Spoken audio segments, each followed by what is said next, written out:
the practice of employing grid girls has been a staple of Formula One for decades. We feel this custom does not resonate with our brand values and clearly is at odds with modern-day societal norms.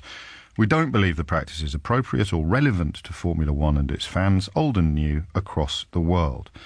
Thus spake Liberty Media, the owners, I think, of Formula One. That was a quote from the managing director.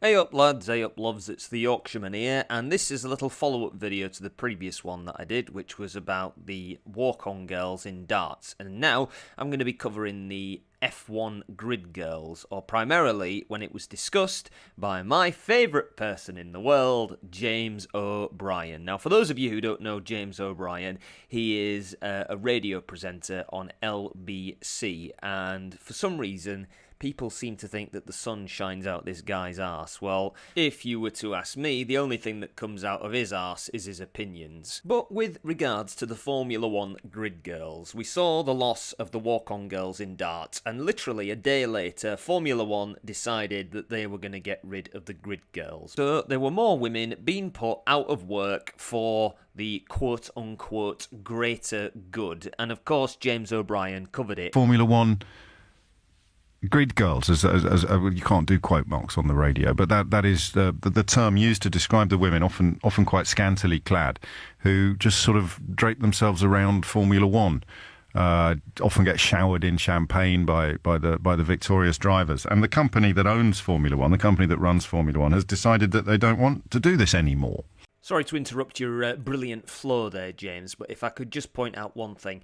They haven't decided, they have been pressured, essentially, by these women's sports trusts and these feminist groups to change the way they do things, otherwise they're going to be branded as being sexist and non-progressive and backwards. You tend to find that a lot of companies suffer this. They suffer the branding of the regressive left, and then miraculously, overnight, they've completely changed their opinions and their procedures and the way they do things. And also, James, and lads and lasses out there listening, I think you'll find that a lot of the time the grid girls do not get showered with champagne. Most of the times the guys going up getting the champagne end up showering each other more than the girls. And again, they're not just draped around the place, they actually have a job to do. But we will get to that.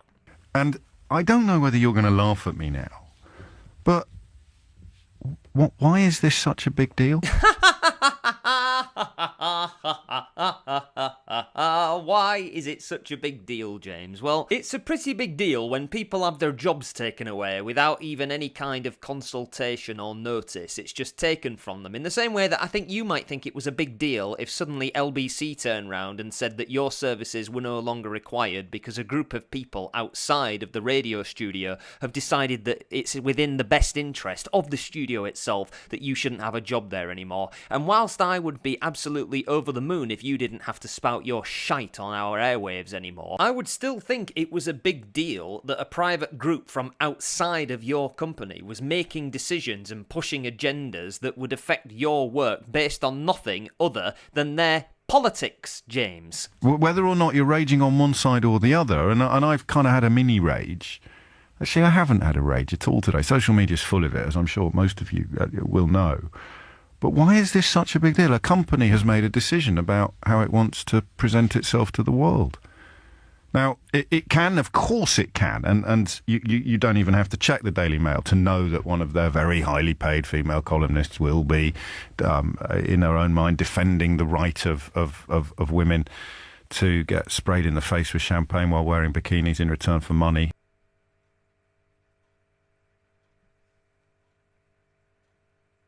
Are you sure about that? And somehow question my suspicion that most people in a truly fair society, if you gave them the choice at the age of 10 of what their dream would be, if they love Formula One, would you dream of being a driver, or would you dream of getting paid to have champagne sprayed in your face while you're wearing your swimming costume?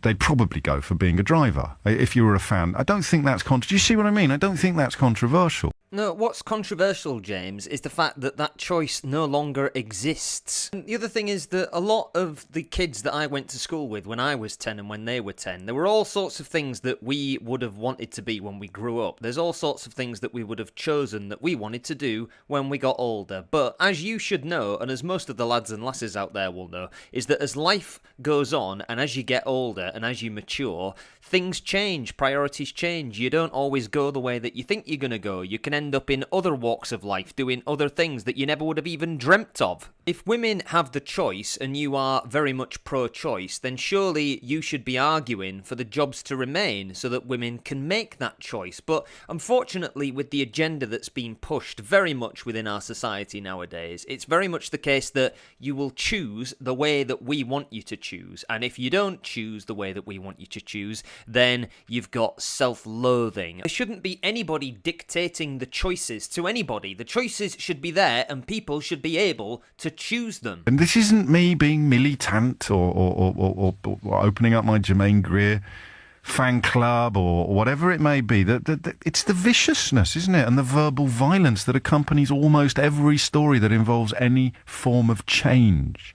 Any form of change, James? Do you mean like when the country voted in the referendum for the European Union and that big change came and there was a lot of verbal violence and actual violence? And whose side did that come from, James? Which particular radio presenter at every opportunity brings up the decision of Brexit and that big change that's happening to our country and constantly argues against it and portrays it in a negative light and does nothing but complain? So what exactly is your problem? Are you saying that it's wrong for people to complain when there are changes being made, or are you saying that it's good for people to voice their opinion when a change is made that they don't agree with? Where do you stand, James? Where do you stand? Now, I managed to get hold of one clip, a bit of video of the show where he's talking to one of his guests, and I know that I feel bad for putting you through the torture of having to look at James O'Brien's face, but let's just have a look at how he handles this particular call. Why do you think they're there? I don't think. I know. They are there because they are there because they were, before the statement that was made this week by Liberty, they were seen to be an intrinsic part of the show. They were not. Well, but why are they an intrinsic part of the show? I'm not trying to trip you up or anything. I want to know why they're there. If I had to explain it to a young woman in particular or a young boy, why are they there, John? I can only answer that one by saying, like many other sports and many other activities, it has become a tradition and a part of the show. So why do you want them to stay there, even though you've said it won't affect your enjoyment of the show in any way, shape? I don't think that's true. I think you do like looking at them, don't you? Why do you want them to go? I don't have a strong view one way or the other. I'm trying to understand why they're there. So you can see that James has got hung up on one particular question, which is, why are they there? Now, James O'Brien, when he presents his shows, when he's in his typical opinionated mood, he will just keep asking questions over and over again. Not that he's actually interested in what anyone's got to say, he just has to have control. He has to dominate the conversation, and he has to try and make himself look like the better person. So it's not really a conversation, it's a fucking competition. But why are they there? As I said in the previous video about the darts, these girls are promotional workers. So they're there to do advertising, they're there to talk about the products, they're there to talk about the event. They are often the first point of contact for many people on the day, and they're there to, do business essentially. They're there to work, and a lot of them are very, very hard working. So in answer to your question, James, what are they there for now? It's purely from a commercial business point of view. And like any commercial, any billboard you see, most adverts, they tend to have people who look nice. They tend to have people who are oftentimes models. It appeals to our instinctive nature. We're more likely to put our attention towards somebody who looks nice. And it's all done for business, James. That's the reason why. And when you say, well, I think you like looking at them. Yes, probably he does. There's probably lots of women there who like looking at them. There's probably lots of young men men, old women, young women who like looking at these models in their dresses and then what they're advertising. And sorry to piss on your bonfire, James, but clearly you're missing the point when you think the people who are complaining about this are complaining because somehow by losing the grid girls it's going to spoil their enjoyment of the sport. It's not about that, because I don't watch Formula One. I've got a strong opinion about it, and my opinion is that whenever somebody, whether they're a man or a woman, has their jobs taken away because of a progressive ideology who says that this is how we do things now, without even asking the people whose jobs are about to get taken away from them. I also love how James says, I don't have a strong opinion either way. Well, clearly you do, mate, because you're going off on this interview, and you go off for the rest of your show as well. And, I mean, I could ask you the same question. What are you there for? Well, we all know what you're there for. You're there for propaganda, mate. You're there to satisfy your own ego. You're not there to listen, and it's clear you're not. The last race you went to, why were they there? Why are they there, John? You did see a lot of... Well, that's not why they're there now, then, is it? It actually grew out of America, where there were grid girls and... Why were they there? Let's not do this, John. Let's not. No, you're better than this, John. Don't start making it about me. We're talking really simply about why are they there. I will ask you once more, and I'm sorry that you feel that this is an unfair question, but I'm only asking it again and again because I'm fascinated to hear the answer. Why are they there? As I said to you, and I'll repeat again... Oh, John, you can do better than this, mate. It's not a trick question. Why are they there? I just want your reason in your own head, because I think I know why they're there. I think they're there to sort of titillate sad old men. Oof, look at that. Just look at that face. Wouldn't you like to sink your fist deep into that fucking face? Now, this is why James O'Brien pisses me off so much. Because, number one, he doesn't listen. And number two, he likes to make these little subtle digs. He likes to hit below the belt because he knows he's safe there in his little studio behind his little microphone. This is a person who would never, ever have this kind of conversation with a person to the face. Now, you can find that clip online and you can watch that whole exchange for yourself. It is really, really annoying because the gentleman is trying to explain to James and he keeps asking those questions over and over again. It's like somebody pressing the reset button. It's like Snakes and Ladders where there's a snake on every fucking square. Now, if James had any integrity, and he really did care about women's rights and women's choices, he would know, in fact, if he knew anything about the Formula One grid girls, he would know everything that I've told you already, that they aren't just there to titillate people, they're there for commercial, promotional and business purposes, and they actually have a voice, they actually talk to people, they actually know what they're talking about. But James, if you're listening, if you think that women who look good are nothing but eye candy and titillation, then I think that says more about what you think of these women than what the caller does, or what people like me do, who think that they are individuals with a job, who deserve a right to that job, and deserve not to have that job taken away from them by people who have the mentality that you do, Mr. Troll. And why do you think they're there? Well, I don't think they're there to titillate sad old men. Well, that's a no, so it's not that. No, we can cross that off the not. list. What are we going to put on the list instead? So why shouldn't you add a bit of glamour to a sporting event? So it is to titillate sad old men? No, because the sad old men are not... So they're there to add glamour to a sporting event? Yes. Okay. Of which many other... No, that's fine. I got it. It wasn't difficult. It's like pulling teeth with you, John. No, James, you bog-eyed, yellow-toothed, whip-armed little pussy. It's like pulling teeth with you. In fact, it's like smashing teeth with you. They're there to add glamour to a sporting event, but just to clarify, your enjoyment of that sporting event is not going to be in any way diminished when they're not there. You did say that earlier, right? I didn't say... No. Oh, okay. Misheard. You asked me enjoyment. I will still continue to watch the events. But you'll enjoy it a bit less? Not necessarily. So you won't enjoy it less? No. Well, then we're all fine, John. Oh, strange process. The only thing strange here, James, is that fucking haircut. So, just to summarise, we know why the girls are there. The only person who doesn't, apparently, is James O'Brien, and the Women's Sports Foundation, who decided that it was a good idea to cut these jobs because it would mean more equality for women. You try and work that one out. Now, again, the thing that seems to be missed here, the point that keeps flying over James O'Brien's hideous head, is the fact that he thinks that people are complaining because they're not going to enjoy the sport anymore because the girls aren't going to be there. But again, as I said before, it's not about that. It's about what's pushed the decision. And when people argue against it, people like James come out with stuff like this. I know what you said the last time. It's not an answer to because there's loads of traditions. It used to be traditional to send kids up chimneys, but we wouldn't defend that on the grounds that we always did it. Otherwise, you'd end up being an apologist for everything from slavery to women not having the vote. Now, just bear in mind, this is a classic strategy of the regressive left. They will say things like, oh, well, because you don't want things to change, then obviously you must be in favour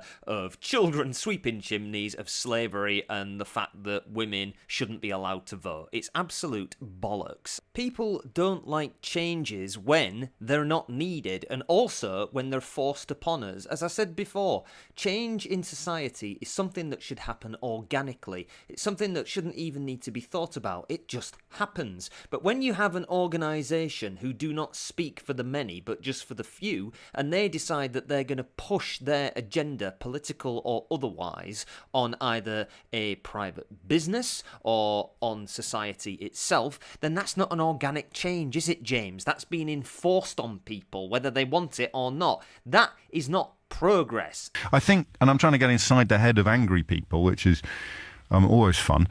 I think they're angry about the suggestion that well, no, because if they're angry about the suggestion that these women have been told they can't do it, then they should have been angry about the suggestion that these women were told they can't do it unless they dress in a specific way. So, love how James O'Brien just portrays everyone who thinks differently to him as being angry, as if that's the only emotion they've got. You know, they've got no rationale, they've got no intellect, they've got no sort of logical approach. They're just angry. And James, you seem to be focusing very much on the way the girls look and what they're dressed in.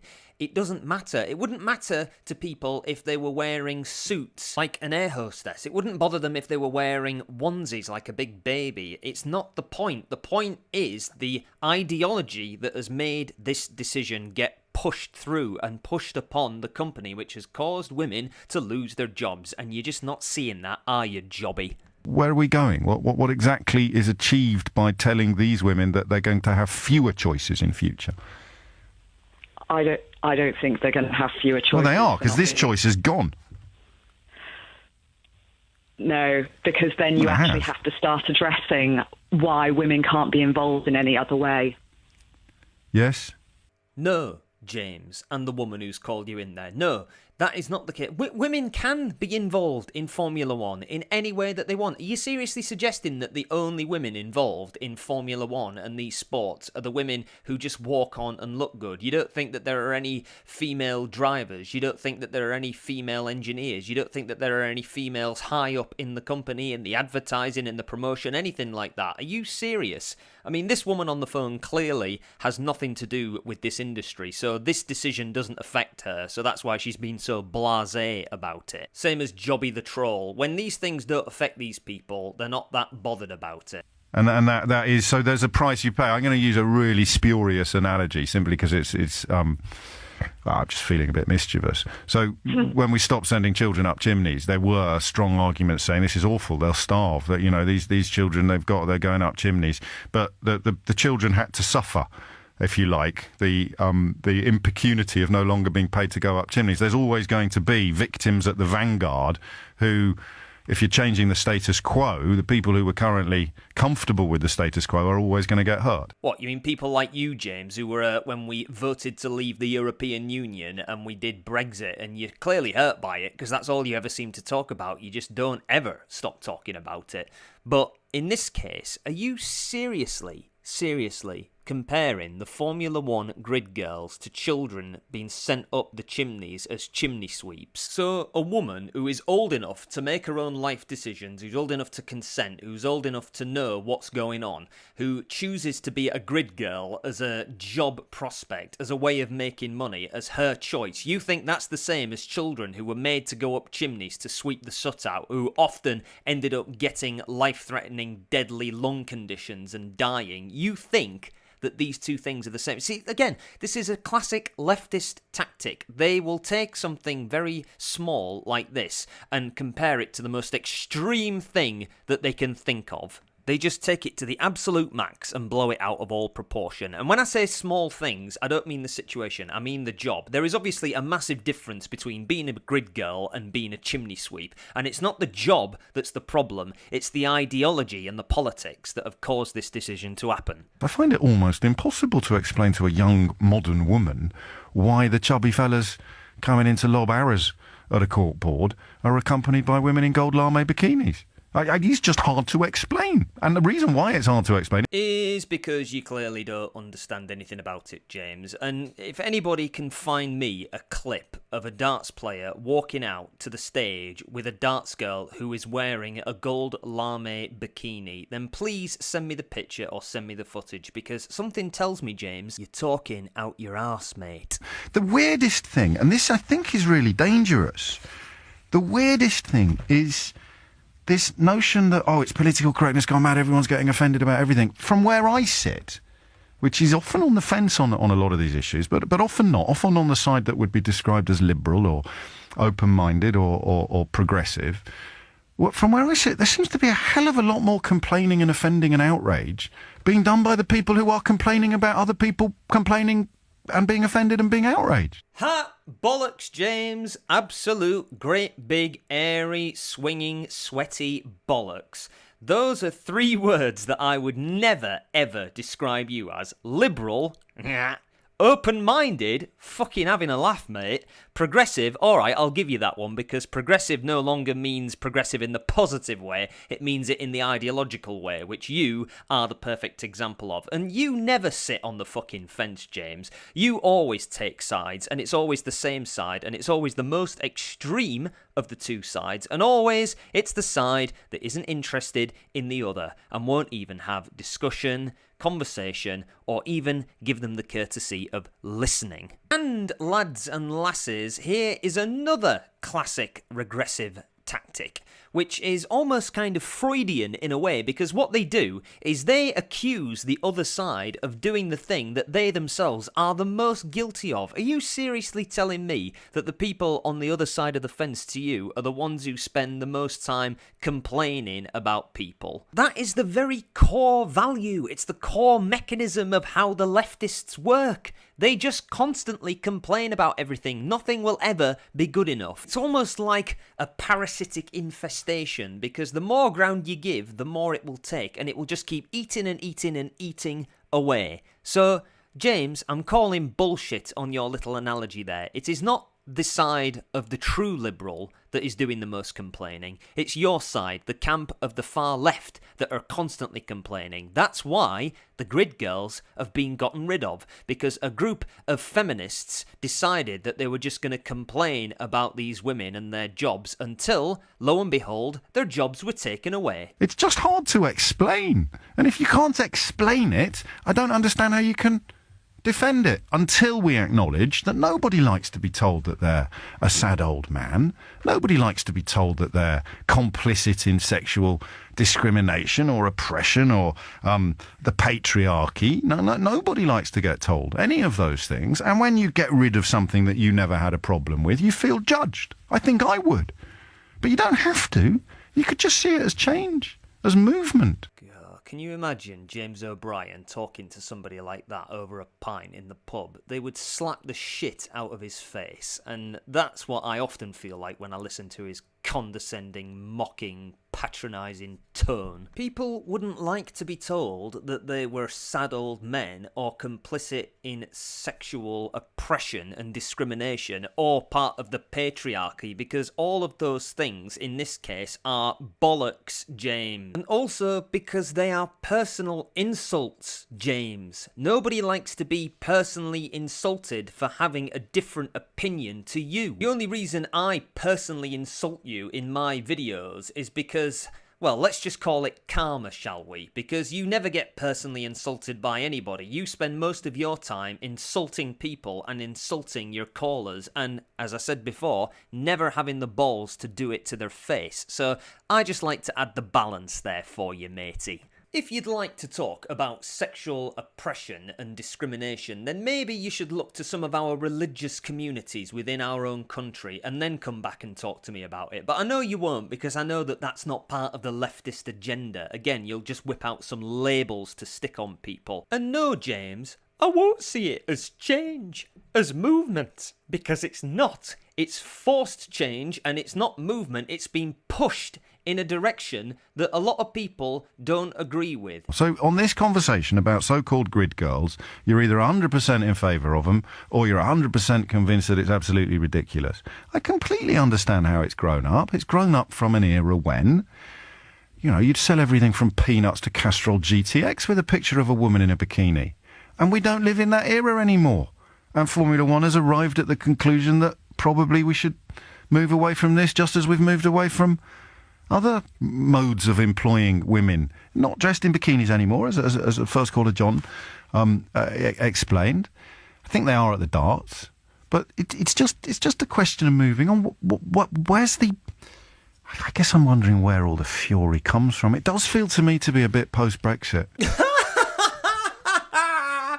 Oh, God, you couldn't go one day without mentioning Brexit, James. Somebody get this man a fucking coconut. He found a way to make this about Brexit. Good on you, James. Good on you. Can't fault you for being consistent. But I also didn't realise that James O'Brien was such a fucking Puritan. I mean, I know he was raised as a Catholic, but I thought he'd grown out of all of that nonsense. But, James, you do realise that just because not all companies will use women in bikinis to sell the products, you still don't think that that particular method isn't used in different forms. You don't think that when you see these women in the music videos doing all sorts of stuff, that that isn't designed to sell something to somebody. Same in film and television. Just because a woman isn't wearing a bikini on a poster or a billboard doesn't mean it's still not using that same primal trigger. And you can say, well, it's Formula One who've come to this decision on their own, but let's be honest, they haven't, have they? They have been pushed and pressured into doing this.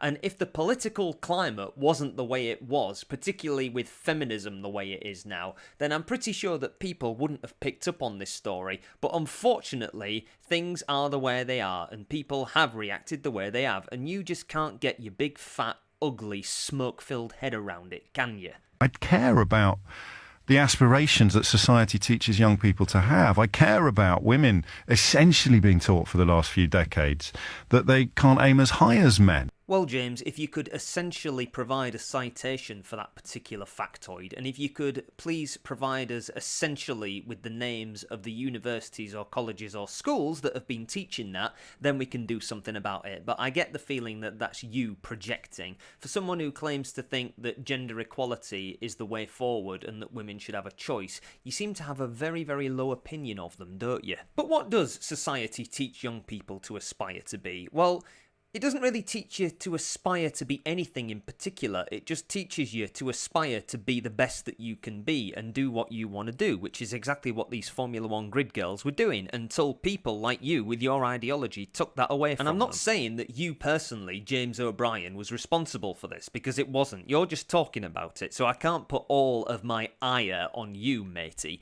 But for my liking, you should be right there defending them and defending their right to do what they want to do and do which job they want to do. But unfortunately, it sounds like your political dog in the fight doesn't allow you to do that. So I'm calling bullshit on you and your politics, because they are not consistent. The only thing that's consistent about you is your dickheadery. They have been taught that. Some women have aimed high and superseded men. But I'm sorry, I'm going to bore you rigid with the Katniss Everdeen, Hermione Granger analogy. It is almost unthinkable, isn't it, for a woman in her 40s or 50s to look at what popular culture teaches young women today about what they can and could be. What, you mean a Mary Sue? You mean a woman who is just perfect at everything no matter what, that she doesn't have to put any work in, she's just perfect in every way. She's never challenged, she's never hurt, she never has to struggle. She is like Mary Poppins. She's practically perfect in every way. So that's what we're teaching young girls today, is it? That they don't have to try, that they're just absolutely perfect the way they are. So when they go out into the real world, they don't have to apply anything. They don't have to find a particular skill that they're good at. They don't have to struggle. Everything will just be handed to them on a plate because they are entitled to it, because they deserve it no matter what. And the only reason that they're entitled to it and they deserve it is because they are a woman. The contents of their character is inconsequential and secondary compared to the contents of their pants. Because I tell you now that what young women are being taught today is that they can be the match of any man. Look at politics in Britain. Look at Ruth Davidson. Look at Nicola Sturgeon. Look at outside Britain, Angela Merkel. Oh, Jobby, I don't think there's a single woman or man or fucking vegetable that would aspire to be like Angela Merkel, the woman who has thrown the whole of Europe into a fucking crisis. One of the most unpopular German leaders in recent history, and she is up against some pretty stiff competition, I can tell you that. And Nicola Sturgeon, a woman who wants Scotland to be separate from the United Kingdom, and you spend all your time going on about Brexit, yet when Scotland want a referendum, that's all peachy keen, is it?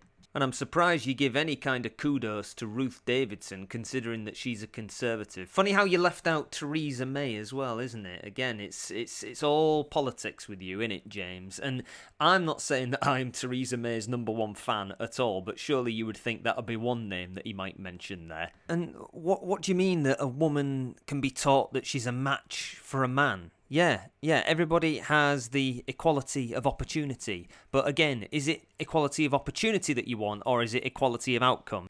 It seems utterly silly. Okay, they're not going to have grid girls there anymore. Oh, okay. Next. This is LBC. James O'Brien on LBC. Oh, and now it's back to the Yorkshireman in the studio with a fresh pint and some final opinions before I close off this video. Now, after listening to that, you probably see the kind of person that James O'Brien is, and the kind of ideology that pumps around his grotesque gargoyle flatulating head. Now, of course, the people in the camp of James O'Brien, i.e. the leftists, yeah, they don't care. They think it's all silly that people would be upset that there are these grid girls who have lost their jobs. And of course it's the darts as well. The boxing's probably going to go the same way, and eventually all sports will be cleansed of any female presence that the Church of Feminism and Political Correctness declare to be sinful. Now, I am just a simple Yorkshireman, and I'm also an atheist. I don't believe in religion, and if a religious person was trying to force their beliefs down my throat, I would take them, scrumple them into a nice ball, and shove them back down their own throat, and pour a pint down there as well, and try and get them to loosen up a bit. And it's the same thing with politics. Politics is the new religion. It isn't just the case of you thinking one thing and somebody else thinking the other. No. Now what has to happen is if the other person isn't going to bend to your will, then we're going to force it on people. And again, the way the leftists do it, they don't do it like people on the far right. The far right will come along and they'll lop your head off. The far left, just a bit like an anaconda, they just eat you very slowly from the legs up. And these things are being slowly chipped away in our society, all for the greater good. And people like this regressive troll think that it's all silly and they don't take it seriously because it doesn't affect them. It doesn't affect their lives. It doesn't affect their careers. But I'll tell you this now. If this political ideology continues to go unchecked and unchallenged in our society, then eventually it will be their problem. It'll be everybody's problem. And by that time, it will be far too late, which is why, lads and lasses, it's very important for people like myself and you out there to stand up and challenge these things when they happen, because if you don't, very soon the right to do it will be gone. Anyway, that's it for this video. There is an extra bit of this James O'Brien F1 show that he did that I'm going to cover in a separate video because it is just too good not to touch, and it's all about political correctness gone mad. But for now, thank you very much for listening, lads and lasses. Please like and subscribe below, and I'll see you in the next one. Ta-ta!